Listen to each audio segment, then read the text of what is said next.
Yeah. Yeah. What's up, everybody? We're live. We are live. The Love People's it. Free Fight Show. Yes. UFC Mexico City, ladies and gentlemen. Thank you for joining us. I hope my Wi-Fi holds up. I am on location. I am in Florida once again. We're throwing my dad a surprise 70th birthday party. As you can see, I'm here. I went and actually chose to forego the actual surprise to be here with all of you, ladies and gentlemen. We just wrapped up PFL versus Bellator, UFC Mexico City coming up at the top of the hour. I am Mike Hackett. Joining me as always, the baddest dash in MMA, the chair swinging fool, whose name is Casey Leydon. Let's see how many chair swings we got here for UFC Mexico City. Surprise! Like 1.5? 1.5. Yeah, 1.5. That's pretty good. I kicked my kettlebell when I did that, and it hurt my toe. Oh, Ow. no. I don't know why I had it so close to my chair. that hurt. Yes. I'm here, though. I'm here. I'm happy. Oh, no, you're a little frozen. Okay, no, but you're we kind battle of on. All right, yeah. Yes, we battle on. We'll battle on. Let me move this. I know. Stupid freaking Wi-Fi. All right. I don't know why I put that so close. How you doing, Mr. Heck? Well, I'm okay. I'm good. Hopefully this Wi-Fi catches back up. I'm a little delayed right now. I apologize for that. But let's get your questions. We're going to answer your questions. Obviously, if you don't want to wait in line, the super chats, you get to jump over the line. The velvet rope gets removed for you, and you get to go first. So, what do we got? All right. Do the questions. Oops. Last week. That was our question from last week. Sorry. That was from like a month ago. Yeah. All right. What do we got for question? Hold on one moment.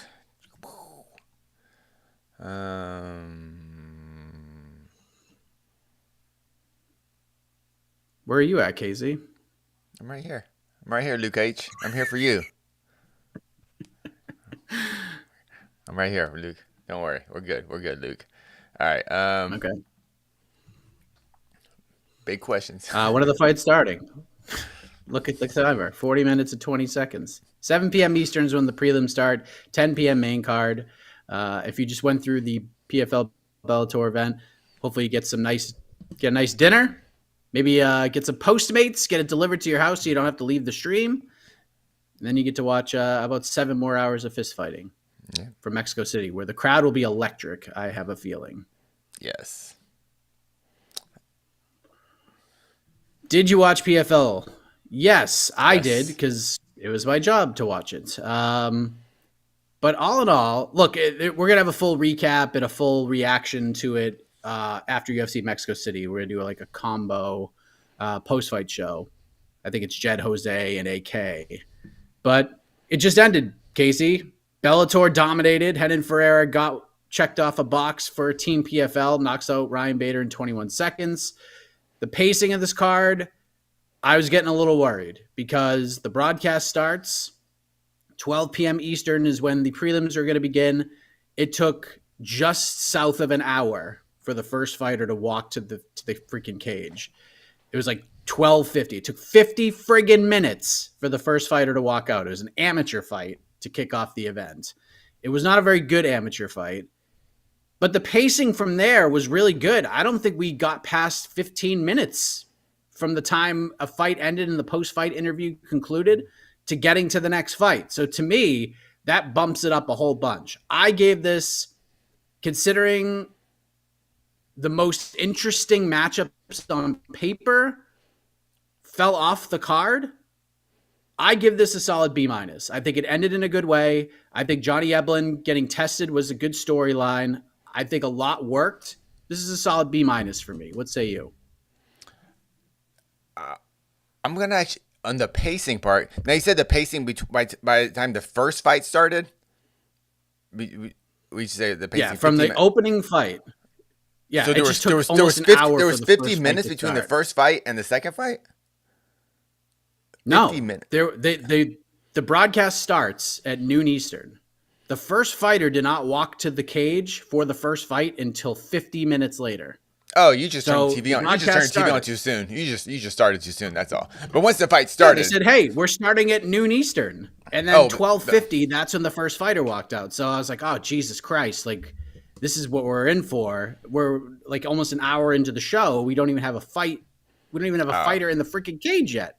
But from there, it was. I even timed it out. I'm like, "All right, hopefully the pacing keeps up." It took 12 minutes and 37 seconds. I put the stopwatch on my phone. 12 minutes and 37 seconds from the end of fight 1 to the first fighter for fight 2 to walk to the cage, and it never got over 15 minutes between fights at all. and those, yeah, So really good once it got going. once it got going, yeah, that first 50 minutes, I don't really count that. That's more of a pre-show. I don't really, I can kind of consider it once the fights start.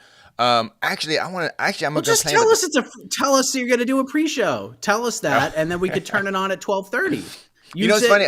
You I put it in the schedule as noon Eastern prelims, so we turned it on at noon Eastern. I saw the schedule. When I saw the schedule, it said 9:30 on mine. It said the broadcast starts at 9 or Pacific time, 9 and 9:30 for the first fight. So I actually saw it. I think we looked at different schedules, but the broadcast did start a little early. But actually, I have a little complaint about the pacing for the pay-per-view portion. I thought the pacing was actually too fast, in the sense that Interesting. it was, because in the sense that these are big fights, and if they're not big fights, you need to present them like big fights. And I felt they were actually coming out too fast, in the sense that there weren't like big packages, like big kind of promo packages coming out. Because honestly, I don't know a lot about these PFL fighters, and so like guys like the guy that beat Ferreira, I don't really know who he is, to be honest. So it didn't. I know Bader is, but so like I think it was just like the final card of the night. I didn't really feel like the headliner to me. I think that's what the kind of was missing a bit from the card. And this is kind of, if I'm kind of comparing it to UFC pay-per-views or even boxing pay-per-views, I'm not sure if the card really built up to something, rather than like we were just kind of more like, okay, now let's get to the next fight. Cool, that was really fast. So almost like we were just so excited to get the fights over with, because we knew we had all these fights to watch after this. I don't know, maybe that's kind of in the back of our head. But I thought the pacing was a little too fast, and since I didn't build enough hype for me as a fan. But otherwise, once the fight started, pacing wise, great. Production wise, man, a big solid D- for production. There were some serious lighting issues going on there, like serious light. Well, it looked like a regional card back on HD Net era.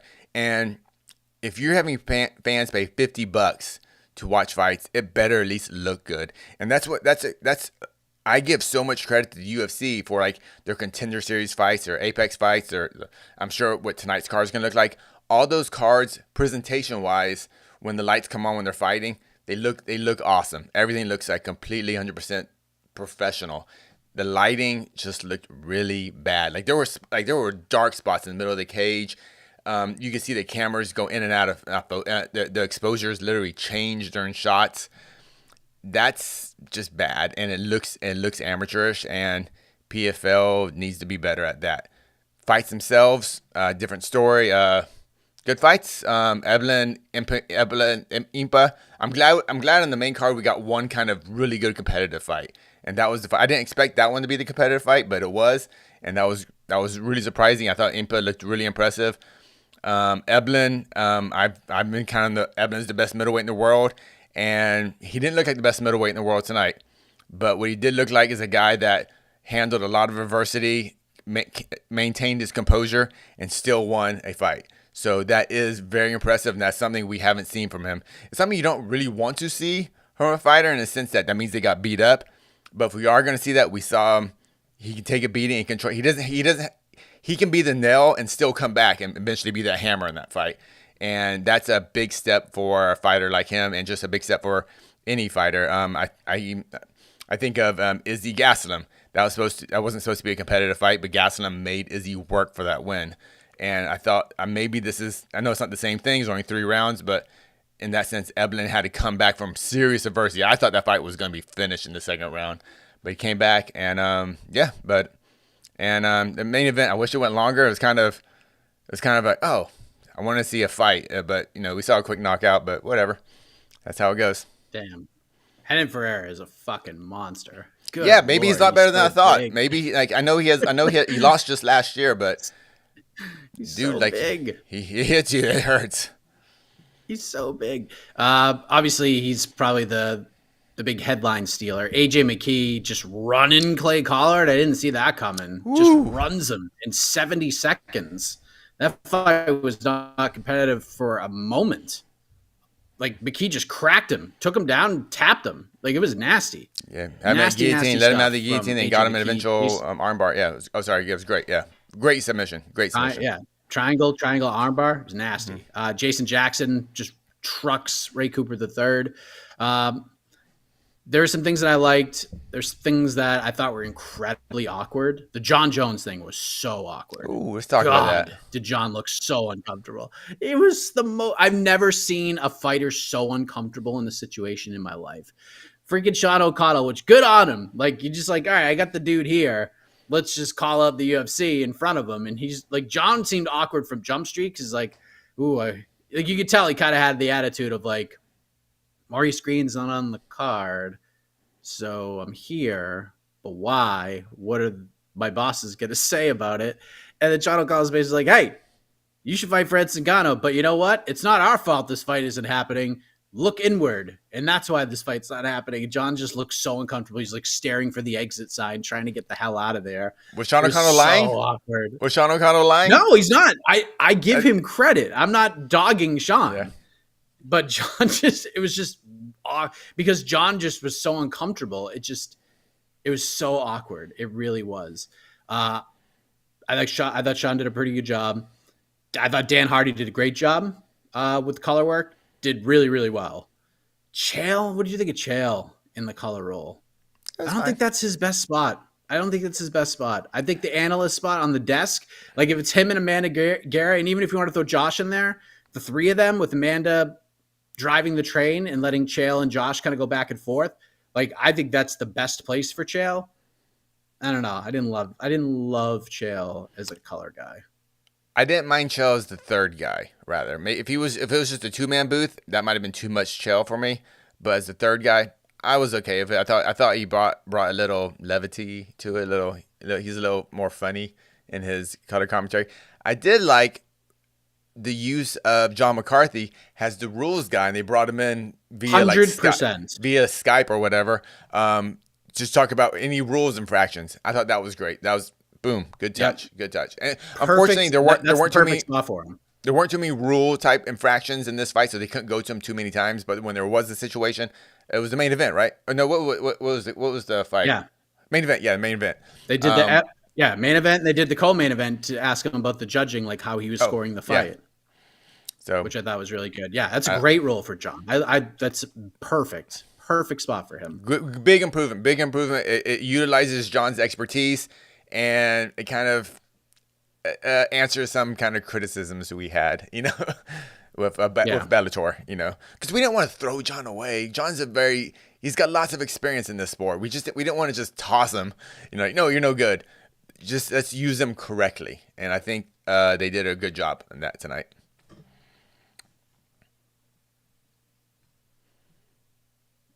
Are you moving? Oh, yeah. So I'm moving. Sorry. Oh yeah. Guys. Oh yeah. I couldn't tell if you're frozen or not.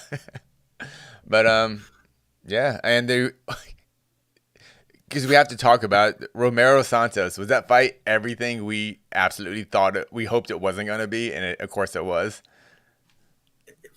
Yeah, I mean, I don't even know what to say. Like, I tweeted out, like, that was probably the most exciting Thiago Santos fight in a while, and everyone, like, kind of gave me shit for it. They're like, oh, the Jamal Hill fight was a war. I'm like, I think you need to go back and rewatch that fight, because Jamal got the finish, but Thiago turned into, like, D1 Thiago in that fight. So I wouldn't classify that as a war.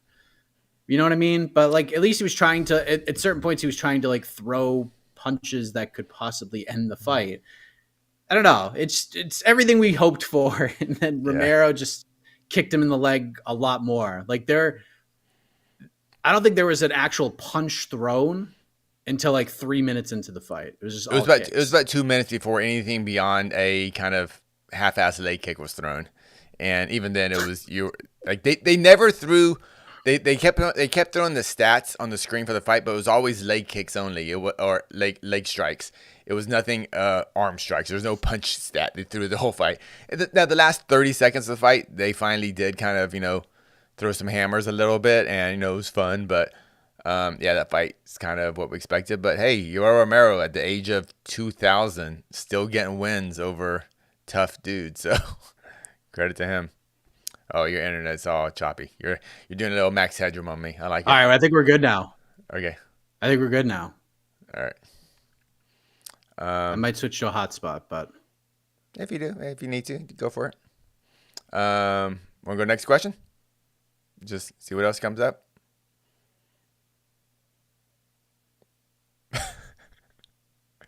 Can you hear me, right, Mike? I'm switching to a hotspot. Hang Okay. Yes, hang on. Go solo screen for a minute. Okay. Okay. Hey, everybody. All right. Oh, what is he gonna put? Yeah, everyone's kind of. Where is this? I saw y'all talking crap. But the Eblin lost to some no-name guy. Hey, dude, Izzy, one of the best middleweights ever, almost lost to Kelvin Gastelum. So let's just give credit where Impa needs. Impa's just much better than we thought. He's really good. Is he top 10? I don't know, but he is a quality professional middleweight. And he gave Johnny Eblin a very tough fight tonight. And if that fight was 5 rounds, which Johnny normally fights, I have no doubt Johnny Eblin would have finished that fight. But Impa really almost got a giant upset tonight. And yeah, can't wait to see it. Can't wait to see what's next from him. Hey, Mr. Heck. All right, hopefully this hotspot works better. All right. Freaking internet. All right, here we go.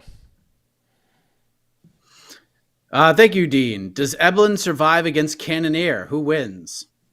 So that's like one of the things I kept seeing on Twitter was, I'd love to see Eblin in the UFC, but performance kind of changed things, like how I feel he would match up against a lot of these guys. And Cannonier is kind of a popular name. Cannonier's a tough guy. Cannonier can beat any top middleweight. Now. Yeah. Yeah. Certainly. Until the guys who wear suits at the UFC, TKO offices want to have cross promotional matches, we're not going to see it. So yeah, just like Sean O'Connell says. All right. No, but I think when you were switching off, I was thinking, everyone's like, "Oh, Impa, he sucks." And why can't we? Why is it always? I think it's just the nature of the sport fandom. We criticize Johnny Eblin, but we don't go, man, maybe Impa has got a lot better. He's much improved than we saw him in the UFC. And even in the UFC, he only had 2 losses, and he lost to one of the craziest knockouts ever, and some other home dude who's like 5-1 right now. I can't remember his name. But it's not like he was a crappy fighter in the UFC. I thought the UFC got rid of him kind of early in his career for no real reason. But yeah, Impa's just better than we thought, and he tested Johnny Eblin. That's all. Fighters get better. Fighters get worse. I don't know what to tell you. Agreed. You got another super chat here. Okay. Thank you. My good wishes to you guys, but I have to complain to Mr. Mike. I was in the queue for Heck of a Morning for 37 minutes and didn't get my turn. That decided I would leave for work. I mean, Jesus Christ, man. Do you know how many people line up for that show? Like, especially like if there's a lot to talk about, there's a shitload of people. Like sometimes it's like 15 to 18, and I try to get to as many people as I can. So I apologize. I promise you, Fahim, next time you're on, I'll put you first. As soon as you pop in, you'll be the first one to come up. All right? Give me a fucking break. I'm just kidding. But kind of, come on. I'll get you in there, but it's a lot. It's a lot. Hey, Fahim, quit your job. Quit your job if you really want to be on Heck of a Morning, okay? Stop going to work. Stop paying your bills. Stop being responsible. All right? Although he needs to go to work to pay for the super chats, so we got an issue here. I lived in Boston for a long time, and sports is our lives. And sports radio I think it still is the most listened to radio in Boston.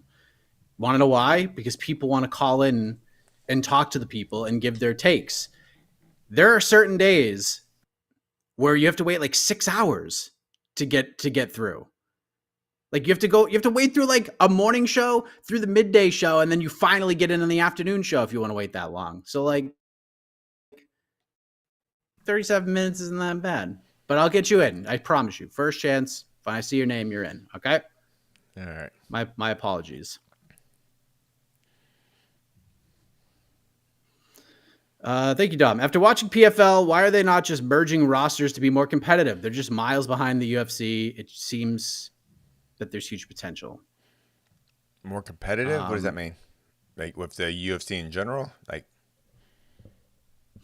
well, if they just did like, I don't know, just did one promotion, which I think we're going to get there. Like, I think we're just going to do this Bellator thing for a year and then we're just going to be done with it. Like because Bellator is going to have their own event in a few weeks.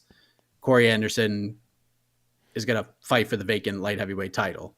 So, but I think these events are like, we're going to do this for a year and then we're going to be done with it. And then we're just going to have one big roster. I'm gonna be curious how the Bellator card is. Like, is it gonna look like a completely different graphic package? Completely. I mean, are they gonna use the hexagon? They're gonna use the circular Bellator cage. We don't know a lot about the Bellator, how Bellator is gonna be yet. So we'll see. I don't know. Maybe, yeah. I'm not really sure why they're doing this because it seems they have. It seems to be hard enough running one promotion. Honestly, and like I don't know why you would kind of run two promotions, kind of, especially if they're gonna have two different looks, two different commentary booths. I don't know. I'm gonna kind of reserve judgment till I see that Bellator card, the presentation at least, and then maybe we'll have some better answers for you. But right now, I'm not really sure. Miles behind UFC. Yeah, we don't even know where it's airing in the US yet. Yeah, we don't even know where it's airing yet. So yeah. Yeah, they are miles behind the UFC. That's for sure. But yeah, you got to start somewhere. I don't know. Man, today was a good start though. Yeah. We're talking about the pacing real quick of the Bellator card, and I wonder if some of that was by accident because when the main event ended only in 30 seconds or whatever, and I looked and it was 1:30 a.m. Saudi Arabia time. So maybe that's why they were like just trying. Let's just hurry this card up. Maybe I don't know. Like I don't know if that was the plan to go that late, but that's not. I don't know. That's not fun to. I don't know. Wait that long for fights as a fan or a fighter. So I don't know. The Francis Ngannou Tyson Fury card seemed like it was 2 hours between fights. So that was a tough hang. That was tough. Thank you, Gustav. Why did they give a belt in both the Nemkov and Ferreira fights? They were both heavyweight fights. Is there two heavyweight champs? No, it was just a seize the throne belt. It was just they just gave him for the PFL. That's all. Yeah, that was like a. They were just gimmicks, guys. They were just gimmicks. They're not like actual like. Yeah, they're not recognized champions. Like, you know what I mean? They will probably not like the BMF belt. The BMF belt.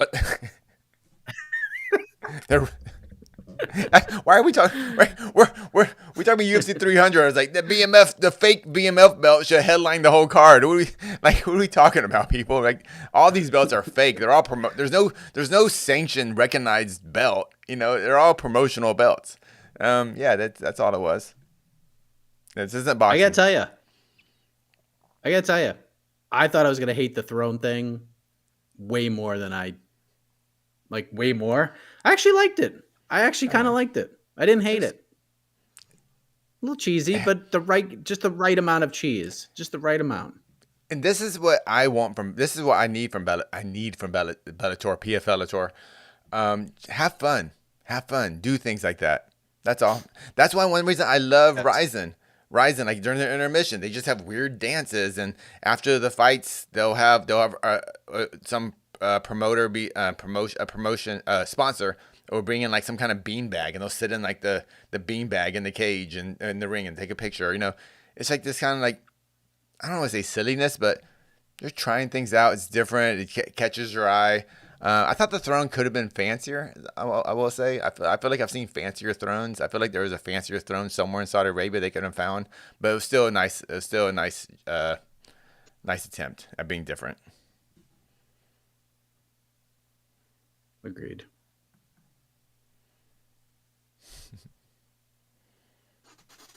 Is all the John Jones PFL Bellator card the most co-leader that they've been? And why did it sound like an Apex card? That's one of the things. I don't know if you hear me at all, but Heck, Mr. yeah, Heck, it you might have to switch didn't. back to your other internet. You're even choppier now. What about now? No, not good. Son of a bitch.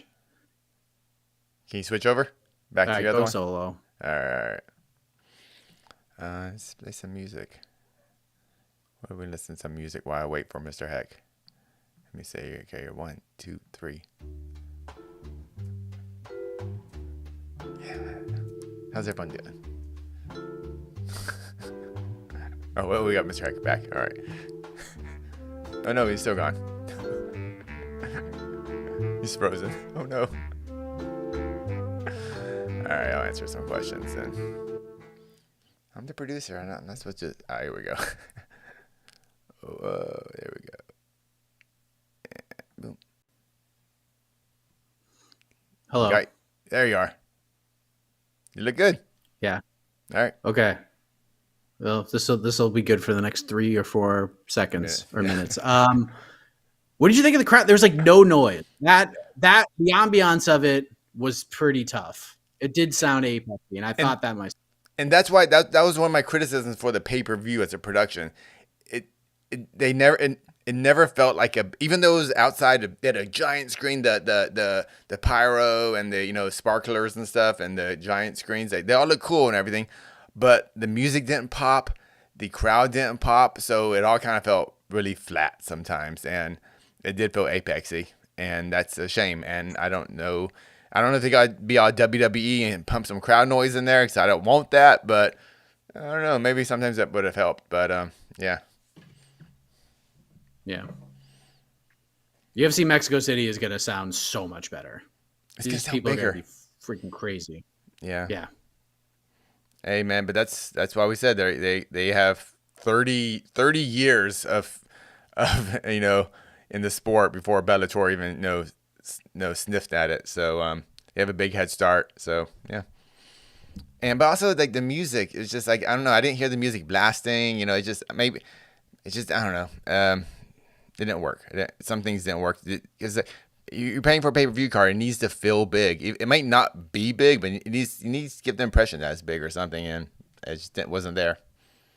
Yeah, this did not feel like a chore to me. The PFL championship card in November felt like a chore.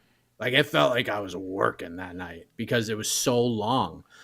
I think our man GC put out something. I don't have it like right in front of me, but I guess I think this main card was like 2 hours and 37 minutes. And the PFL one in November was like almost 5 hours. The main card. Just the main card.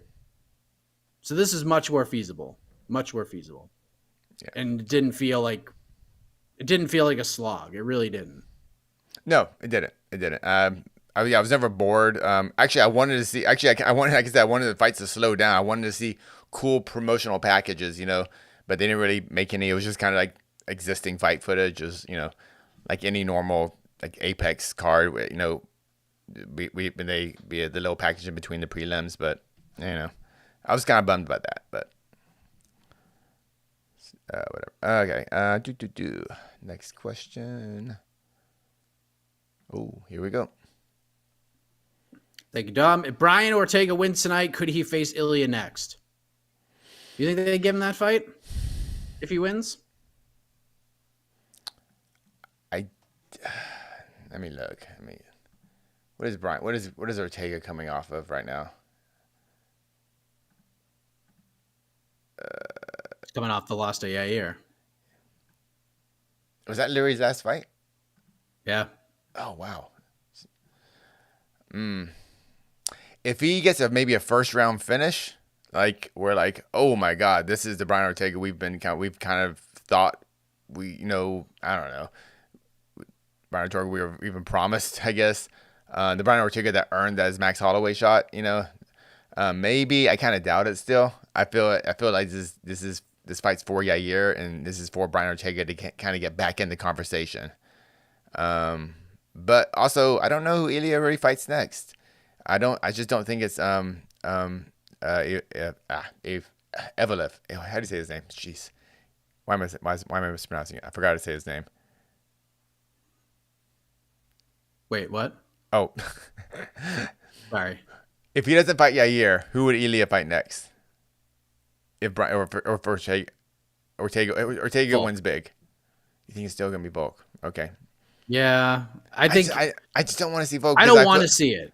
Yeah, I'm don't. with you. I want to see him take a break. I want to see him take a break. I would like, but I think if Yair wins, the UFC is going to push to make that fight. Like they're going to go all in on it, and they'll be like, Volk, we love you. We're not trying to discredit you. You definitely deserve an immediate rematch. Like, I get it, but it's just a so much bigger fight. It's so much bigger right now. Like Spain versus Mexico, tapping into that area with that fight would be frigging humongous. It would be huge. So I think if Ortega wins, if Volk wants it, he gets it for sure. But I don't know. We'll see. We'll see. The reason why I don't Poor want Volk, he ain't getting shit. nope. The reason I don't want Volk to get a direct rematch because I feel Ilya is going to run into the same exact problem that Volk ran into, where he's going to be half his title offenses are going to be against the same guy. Yeah. You know what I mean? Like, and Volk and Max Holloway didn't get fucking like. Sorry, I don't want to say he didn't get blown out of the water in the first match. So but this was a freaking knockout. This was a knockout of the year type of finish, and that's why I do not think this at all deserves a direct rematch. Yeah.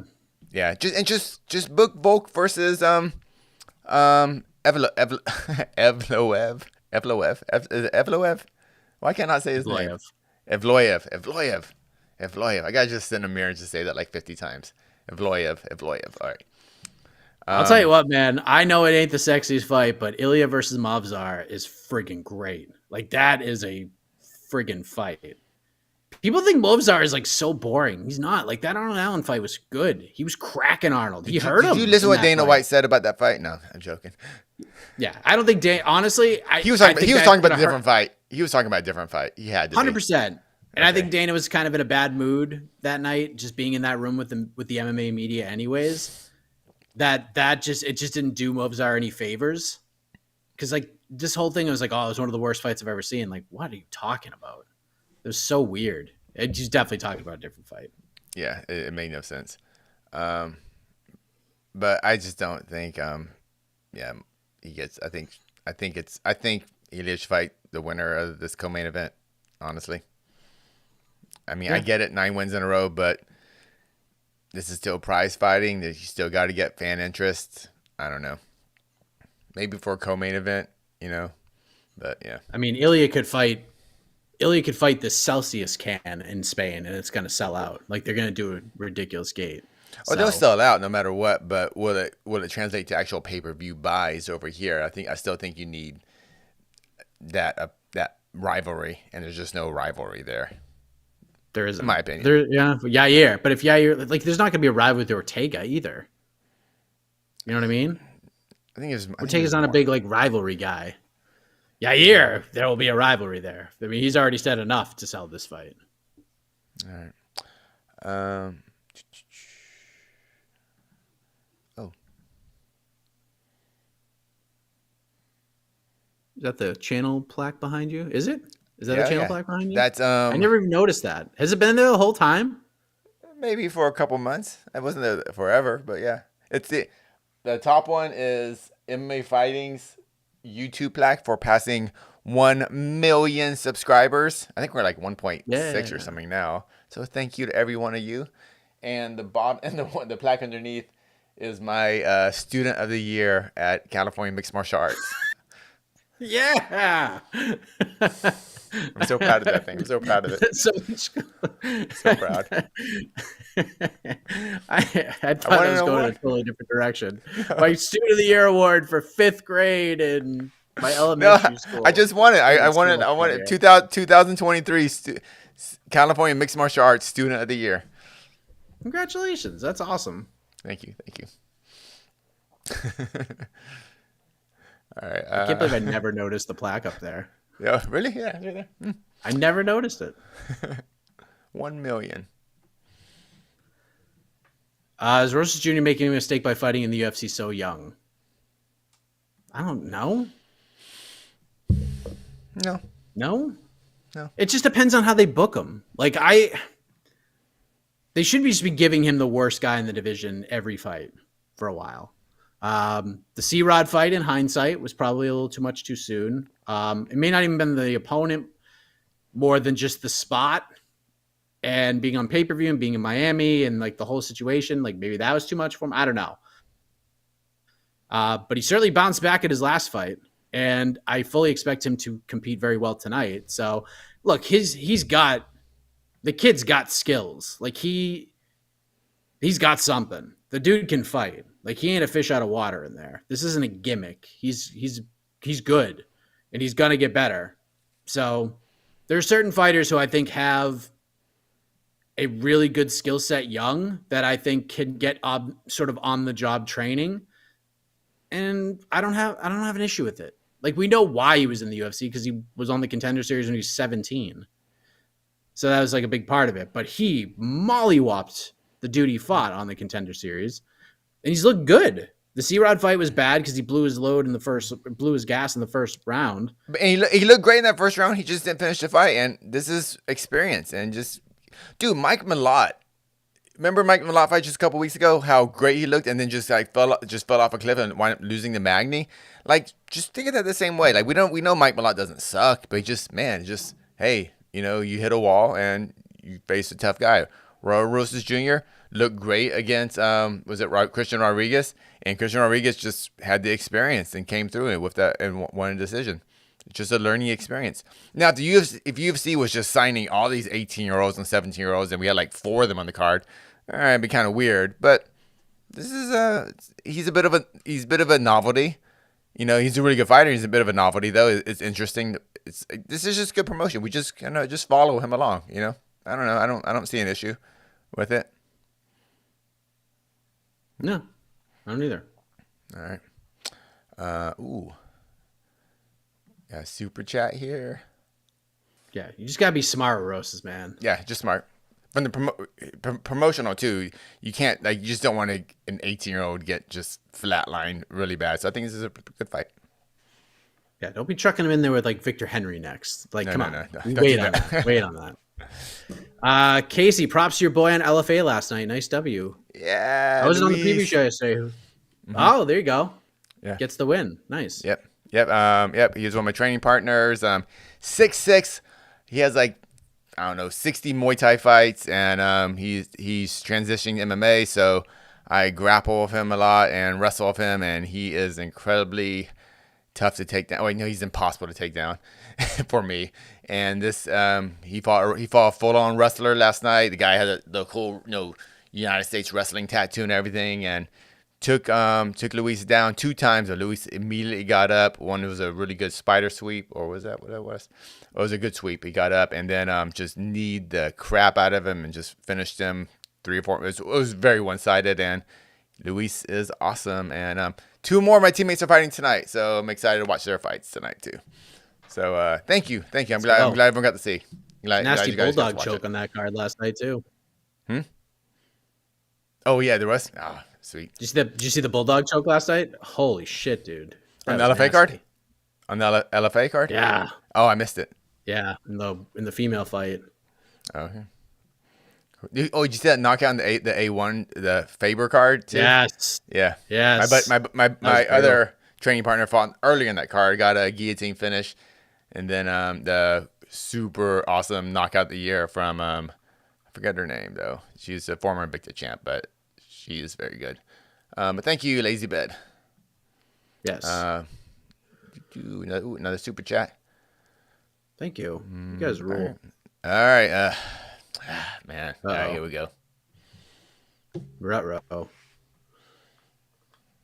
Look forward to MMA Guru and you. Opinion on the Guru. Look, the dude has grown something pretty fucking big, and he is hustling his ass off. He went all in on this. He's made a name for himself. Do I agree with everything he says? No. Does he probably agree with everything we say? No.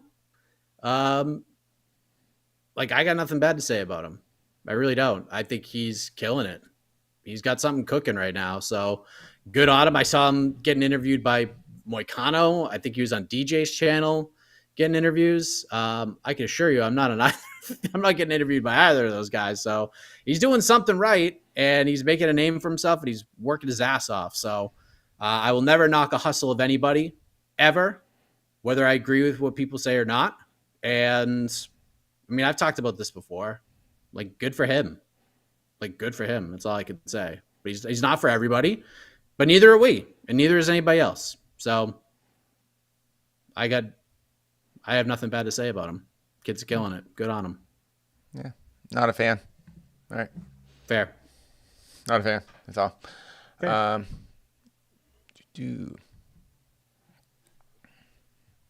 Low key banger. Hope Vox tips you for these. Low key banger. Ooh, low key banger. Low key banger. Dude, every one of these fights is there's a whole bunch of potential low key bangers here. Ooh. And you know what? There's a lot of names on this card. I'm trying to go like outside the top 4 fights. I mean, I'm. Ooh, sorry. I'm very interested in the Daniel Lacerda fight. I just want to see. Oh my god! So that is actually my low key banger, Lacerda. I want to see if these guys can get booked 11 times. That's what I would want to see. I'm just hoping we get the weirdest no contest, no decision, something. I don't know, like in the 3rd round, like a light falls from the light grid and just like, oh, I don't know. I don't know, something stupid. Herb Dean like pulls his groin and has to. They don't have a ref. I don't know. I want chaos in this fight. But I don't know. I think the correct answer. I think the correct answer, even though it's the featured bout, is Daniel Zellhuber versus Francisco Prado. Like no one's talking about it, but it's like that counts as low key. I thought that was already. I mean, look, it's probably lower hanging fruit, but no one's talking about it. Like it never comes up. Like even on our graphic, it's like the top 4 fighters and Roses. Like people are talking about the Roses fight more than Zellhuber Prado fight. Zellhuber's really, really good. I hear about this guy all the time from Eric Nixick, and his progression fascinates me because basically, like Nixick said when he walked into the gym and started training, they were like, it's like a Lamborghini just rolled into the garage, and I've never driven one before. So I have to like get in the vehicle and try to drive it, but like I'm not used to it. So I have to figure out when it works best, when to put it in drive, when to really like put the pedal to the metal, when to slow it down, when to, put it in cruise control. Basically, it's like figuring out a powerful sports car that you've never driven before. And just hearing him say that and talk about Zellhuber and his progression is like really fascinating because he's got everything. It's just a matter of like getting in his head and saying the right things and getting the most out of that engine, if you will. So I'm curious because Prado is a friggin' animal and this guy hits a ton. So this fight could get real interesting real quick. I love this fight. It's not really low key just because of the placement on the card, but in terms of storylines and what people are talking about, first, this ain't on it. This probably isn't in the top 5 in a lot of people's eyes. So this is a great fight. So good.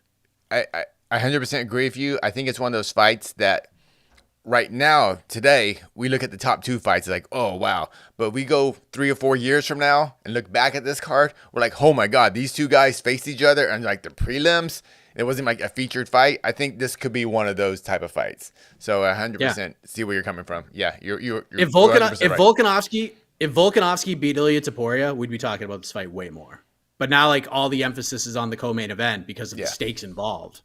it's just a whole different fight now. It's given a whole new boost to the entire card because of Ilia Topuria winning, because of Yair and Ortega, what that fight now means. So it's given a whole new light to it that we even had a week ago at this moment when we were doing the show a week ago. We didn't know what the impact of 298 would have on this card. It's had a huge one. Yeah, when Ilia knocked out Volk, Yair versus Ortega became the main event, really.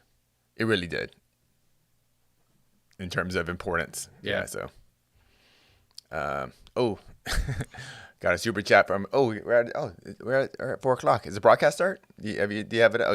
I don't know. It'll probably take you too much of your internet to have it up if you don't want to open it. Yeah, no shit. Yeah. We'll take a couple more questions, though, because officially the broadcast has started. One last one, Achilles Jr. Looking pretty bald today, Mike. I did shave the dome this morning. Fresh razor upon thee. Yair by KO round 2. I think my pick is pretty similar. It might be exactly that. Let me see. I have to go way up for mine. That's exactly what I have. I have Yair KO round 2 as well. All right, let me skim through the questions real quick, see if I missed any good ones. Real quick. Are you going to No Values Festival? I've been asked twice about it, and if tickets happen to fall in my lap, I will go to the festival. But otherwise, I'm not a big fest fan. I like small, dirty clubs. But it is a cool lineup. So I don't know if I can get tickets for $50, $60, but I know it's a lot more than that. Yeah, I'll go, but otherwise probably not. But I think I've seen most of the bands already. But thanks for asking, Beef Wellington. Thoughts on Henry. Yeah, real quick. I like this question. Thoughts on Henry not retiring? I'm not really all that surprised, honestly. A bit disappointed. Yeah, that's all. You say you're gonna retire, man. I mean, look, I'm curious. I'm gonna say my take is incomplete because we'll see how it plays out. Because I honestly think, dude, Cejudo Sandhagen is a fun fight. I'd watch that for sure. But I gotta tell you, I got a pretty strong feeling, and no insight to this, but just right here in my heart, I think if Umar Nurmagomedov wins his fight next Saturday, they're gonna try to set those two dudes up. And if Henry takes that fight and is like, all right, I'll be the guy to test this guy, then I feel much better about it. He's taking it seriously. I know he's called for different guys and stuff like that. He's trying to get a Sean O'Malley fight, which he ain't ever getting that fight, I don't think, at this point. But if he fights Umar, if Umar wins next Saturday and he takes that fight, then this is a good non-retirement, in my opinion. Umar would be interesting. Yeah. I would rather, if you're gonna sell a fight on retiring, then you retire. But if you are gonna come back, and if you still want to be one of those guys, well, I don't want to fight unless I'm the best fighter in the world, then yeah, you can only come back and fight Umar. If you're coming back and just fighting, well, no, you're retired, And I'm not even one of those guys dude, there's nothing wrong with Henry being the 5th best 135er in the freaking world. And to me, the best division we have in the world right now, and you're a top 10, top 5 fighter. That's incredible. But if you can't handle not being the best, yeah, then move on. But otherwise, if you're comfortable with the money, continue fighting. Just don't sell me lies. I watch pro wrestling for that. I watch pro wrestling for the fake storylines. I watch MMA for the real stuff. And I don't want to be sold fake storylines. That's all. Fair. All right, let's make our picks, Casey, for the main card. Let's get right to it. Let's start with Manuel Torres versus Chris Duncan. Manuel Torres, the minus 166 favorite. The comeback on Chris Duncan, plus 142. What you got? Viva Mexico, Manuel Torres. Same, round 1, KO. Good fight. I got second Going to round be a KO. war. Yeah. And then Torres gets it done. We got Yasmin Hadagi, big favorite, minus 575, taking on Sam Page Hughes, comes back at plus 425. I got Yasmin Hadagi via decision. I think Sam Hughes will be very, very tough, very, very durable. I think she will get beat. It'll be a pretty clear 30-27, but Sam survives and makes to the final horn. That's what I got. Exactly what you said. Hargi, and a tough fought but clear winner, and she'll win the decision. All right, let's continue on here. We got Raul Rosas Jr., the 18-year-old, I believe. I don't think he's 19 yet, but he's a minus 230 favorite over the former Ultimate Fighter. Ricky Tercios comes back at plus 190. Will Raul Rosas Jr. continue on the path of victory? He will, and he will get it will be an exciting wrestle fest, and he would dominate Tercios on the ground and win a dominant 30-27. It will be a wrestle fest for 3 minutes and 12 seconds when Raul Rosas Jr. gets the submission victory in round number 1. We go to Daniel Zellhuber versus Francisco Prado. What a freaking fight this is going to be. Zellhuber, the minus 298 favorite to come back on Francisco Prado, plus 240.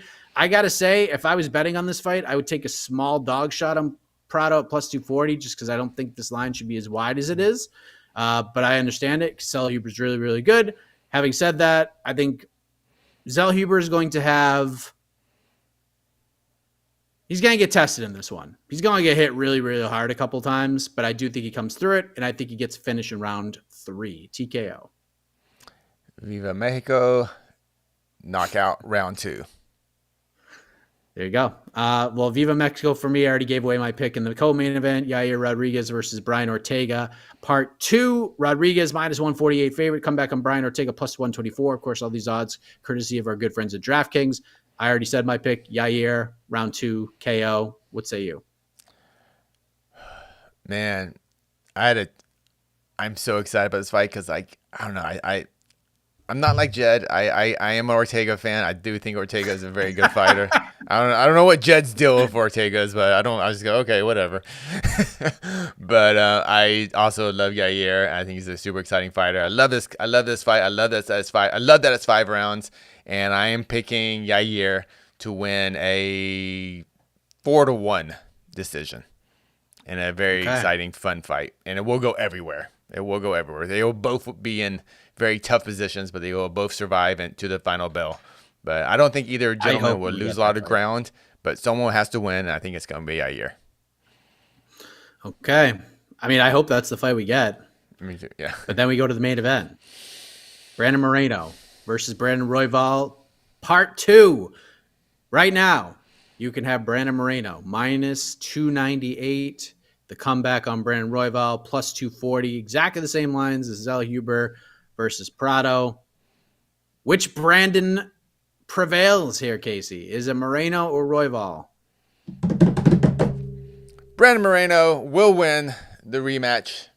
He will win a decision, and it will be close. And I'm just really excited for the fight. Honestly, I can't even envision the madness that's gonna happen. I'm just excited about the fight, and I'm really curious how the altitude being in Mexico City will affect these flyweights for 5 rounds. So it will be a very fun fight, and I'm just picking Moreno by vibes, honestly. And I love Royval. I love watching him fight. But I am going Moreno. I do too. The reason we love Brandon Royval so much is because he's just a ball of fire. And we didn't really see that ball of fire in his fight with Pantoja. He kind of fought a little bit different than he was used to, a little more patient. We didn't really see reckless Royval really at all in that fight. A little more defensively sound. He's improved in that area. I kind of have a feeling reckless Royval's coming out here. I think we're going to see his return to the octagon, and I kind of don't think this is the right fight for him to do that, but I do think he's going to, and I think Brandon Moreno is going to catch him with something. And I think outside of like an actual arm injury, I think Royval gets finished in round 1. I think Moreno just Yeah, I think the crowd's going to be there. I think Royval's going to hear it. I think he's going to get so fired up. He's going to try to do something amazing. And it's really tough to do with a guy as technically sound and a little more controlled recklessness in a guy like the assassin baby, Brandon Moreno. So I think Moreno goes 2 up. He gets another early finish, but I think it's going to be fun as hell until that happens. I think Royval's got to take some chances here, but I think Moreno's ready for that. I think he gets it done, and Mexico City fans go home very happy and enthused and excited, unlike the Saudi Arabian fans who went and barely clapped at Renan Ferreira's knockout win in 21 seconds. All right, you can hit the music. We are done. We got fights.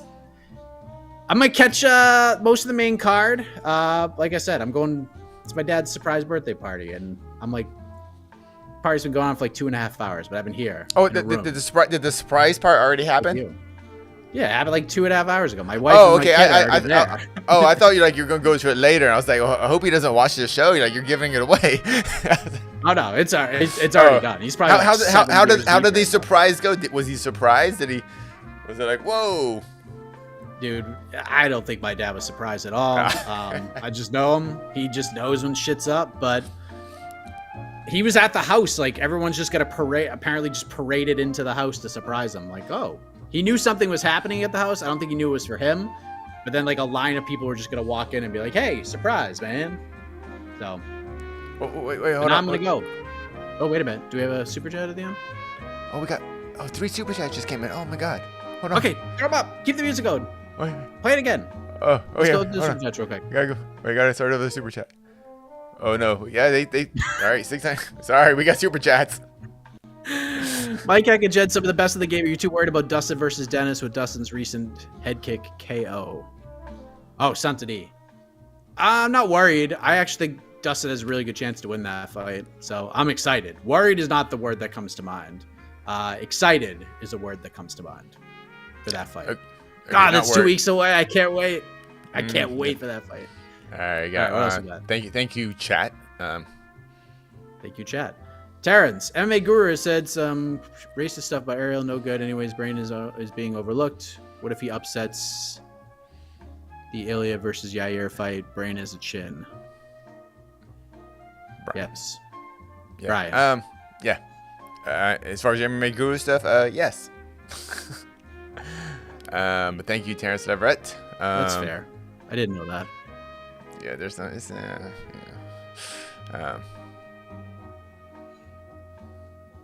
Is Caposa watching Flex Fight Series? He's watching Flex Fight Series, Fight Flex Series Flex Fights, 35. He's watching them all. You name it, he has it on somewhere. I don't know how the frig this guy does it. But enjoy the fights, everybody. Like Caposa.